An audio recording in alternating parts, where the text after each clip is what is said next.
حضرت فاطمہ رضی اللہ تعالی عنہا جب بیمار ہوئیں تو ان کا حال پوچھنے کے لیے حضور اکرم صلی اللہ علیہ وآلہ وسلم ایک صحابی کے ساتھ آئے، دروازے پر دستک دی، پوچھا کہ بیٹی اندر آ جائیں۔ حضرت فاطمہ نے کہا کہ اتنا کپڑا نہیں ہے کہ پردہ کر سکوں۔ بسم اللہ الرحمن الرحیم۔ ایک دفعہ حضرت فاطمہ رضی اللہ تعالی عنہا بیمار ہو گئیں۔ نبی کریم صلی اللہ علیہ وآلہ وسلم نے اپنے ایک معمر صحابی حضرت عمران بن حسین رضی اللہ تعالی عنہ کو ہمراہ لیا اور اپنی لخت جگر کی عیادت کے لیے تشریف لے گئے۔ دروازے پر پہنچ کر داخلے کی اجازت مانگی۔ سیدہ فاطمہ رضی اللہ تعالی عنہ نے عرض کی تشریف لائیں۔ حضور صلی اللہ علیہ وآلہ وسلم نے فرمایا میرے ساتھ عمران بن حسین بھی ہیں۔ حضرت فاطمہ رضی اللہ تعالی عنہ نے جواب دیا ابا جان میرے پاس ایک عباء کے سوا دوسرا کوئی کپڑا نہیں کہ پردہ کر سکوں۔ حضور صلی اللہ علیہ وآلہ وسلم نے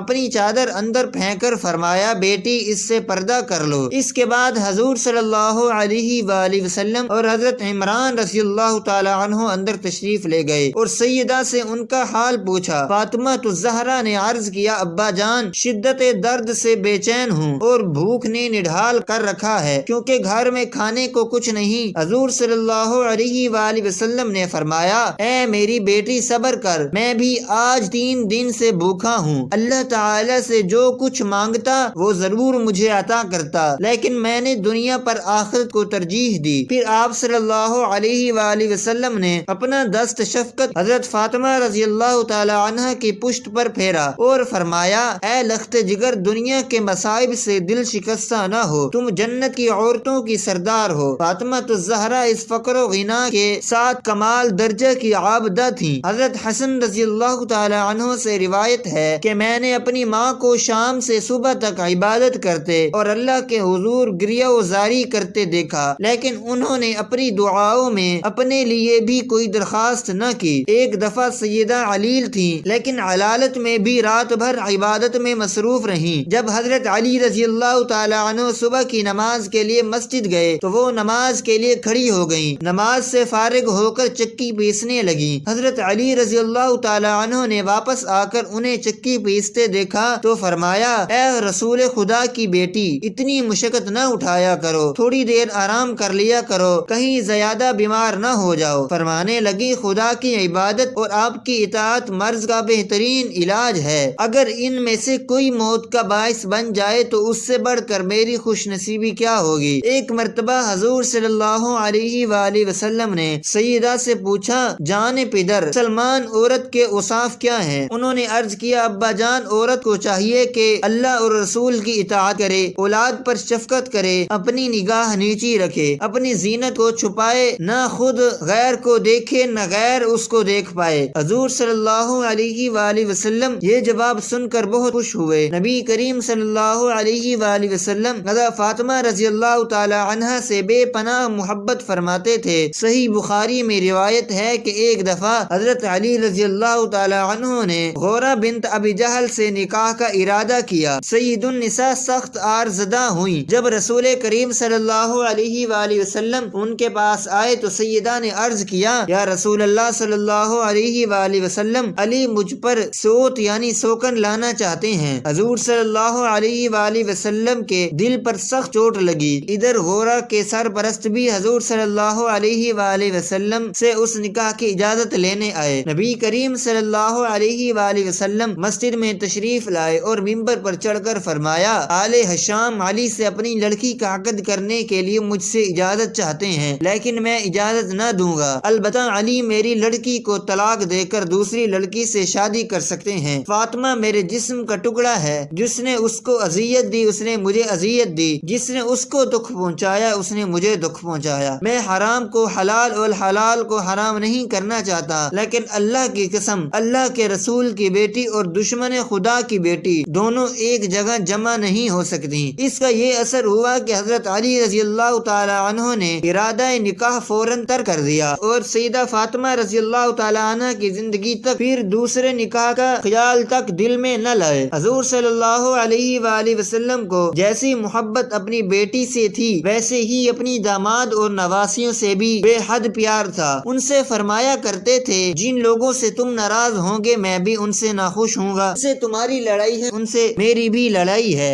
جن سے تمہاری صلح ہے ان سے میری بھی صلح ہے۔ حضرت علی رضی اللہ تعالی عنہ سے فرمایا کرتے، اے علی تم دنیا میں اور آخرت میں میرے بھائی ہو۔ فاطمہ الزہرا کے فرزندوں سیدنا حسن سیدنا حسین رضی اللہ تعالی عنہم کو حضور صلی اللہ علیہ وآلہ وسلم بھی اپنے جگر کے ٹکڑے سمجھتے تھے، نہایت محبت سے ان کو بوسے دیتے اور اپنے کندھوں پر اٹھاتے پھرتے تھے۔ حضرت علی رضی اللہ تعالی عنہ سے روایت ہے کہ وہ رسول اللہ صلی اللہ علیہ وآلہ وسلم کے پاس حاضر تھے۔ رسول اللہ صلی اللہ علیہ وآلہ وسلم نے دریافت کیا عورت کے لیے کون سی بات سب سے بہتر ہے؟ اس پر صحابہ رضوان اللہ تعالی علیہم اجمعین خاموش ہو گئے اور کسی نے جواب نہیں دیا۔ حضرت علی رضی اللہ تعالی عنہ کہتے ہیں کہ میں نے واپس آ کر حضرت فاطمہ رضی اللہ تعالی عنہ سے دریافت کیا کہ عورتوں کے لیے سب سے بہتر کیا بات ہے؟ حضرت فاطمہ رضی اللہ تعالی عنہ نے فرمایا، نہ وہ مردوں کو دیکھیں اور نہ مرد ان کو دیکھیں۔ تو میں نے جواب رسول اللہ صلی اللہ علیہ وآلہ وسلم سے ذکر کیا تو آپ صلی اللہ علیہ وآلہ وسلم نے فرمایا، فاطمہ رضی اللہ تعالی عنہ میری لخت جگر ہے۔ حضرت فاطمہ رضی اللہ تعالی عنہ ایک دفعہ اسماء بنت عمیس رضی اللہ تعالی عنہ سے کہا کہ مجھے حیا آتی ہے کہ جب میرا انتقال ہو تو لوگ مردوں کے تخت پر لٹا کر اور ایک کپڑا اڑا کر مجھے کندھے پر اٹھا لیں، اس لیے اندیشہ ہے کہ کپڑے کے اوپر سے میرا جسم ظاہر ہو۔ تو حضرت اسماء رضی اللہ تعالی عنہ نے کہا، جگر گوشہ رسول صلی اللہ علیہ وآلہ وسلم، کیا میں تمہیں ایسی چیز نہ دکھاؤں جو میں نے حبشہ میں دیکھی تھی؟ حضرت فاطمہ رضی اللہ تعالی عنہ نے کہا، کیوں نہیں، ضرور۔ حضرت اسماء رضی اللہ تعالی عنہ نے کھجور کی تازہ ٹہنیاں منگوائیں، کمان کی شکل میں ان کو موڑ موڑ کر رکھا اور ان کے اوپر کپڑا ڈال دیا۔ حضرت فاطمہ رضی اللہ تعالی عنہ نے فرمایا، یہ تو بڑی اچھی چیز ہے، اس سے مرد عورت کے جنازہ میں امتیاز ہو جائے گا اور عورت کے جسم بھی چھپ جائے گا۔ دیکھو اسماء، جب میرا انتقال ہو تو تم اور علی میرے غسل میں شریک ہوں، کوئی اور میرے قریب نہ آئے اور میری چارپائی پر اسی طرح چھڑیاں رکھ دینا۔ حضرت فاطمہ رضی اللہ تعالی عنہ کا انتقال ہوا تو حضرت اسماء رضی اللہ تعالی عنہ نے دلہن کے ڈولے کی طرح ایک پردہ پوش چادر چارپائی تیار کی اور کہا، فاطمہ نے مجھے اس کی وصیت کی تھی۔ ان روایات سے اندازہ لگایا جا سکتا ہے کہ حضرت فاطمہ رضی اللہ تعالی عنہ پردے کا کتنا اہتمام فرماتی تھیں۔ یہی وجہ تھی کہ آپ نے حضرت فاطمہ رضی اللہ تعالی عنہ کی پاک دامنی پر جنت کی خوشخبری سناتے ہوئے ارشاد فرمایا، فاطمہ رضی اللہ تعالی عنہ نے اپنی عصمت اور پاک دامنی کی ایسے حفاظت کی کہ اللہ تعالی نے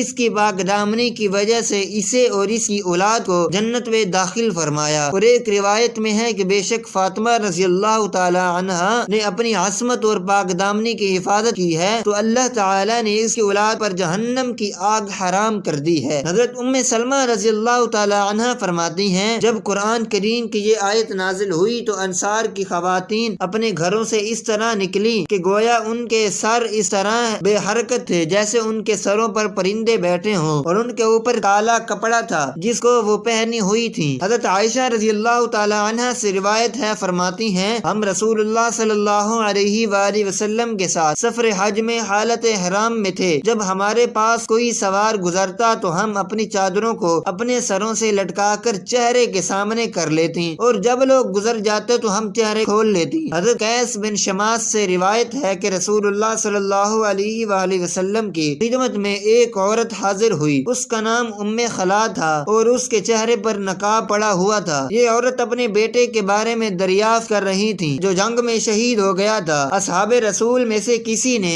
آپ کو نقاب میں دیکھ کر کہا، اس وقت بھی آپ نے نقاب ڈال رکھا ہے؟ آپ نے جواباً فرمایا، میرا بیٹا ضرور کھویا ہے، حیا نہیں کھوئی۔ اللہ پاک تمام مسلمان عورتوں کو پردے کی توفیق عطا فرمائے، ہمیں دین کی مکمل سمجھ نصیب فرمائے اور ہمارا خاتمہ ایمان پر فرمائے۔ اللہ پاک میری اور آپ کی بخشش فرمائے، آمین۔ ناظرین، کمنٹ باکس میں اللہ تعالیٰ کے 99 ناموں میں سے ایک نام ضرور ٹائپ کریں۔ شکریہ۔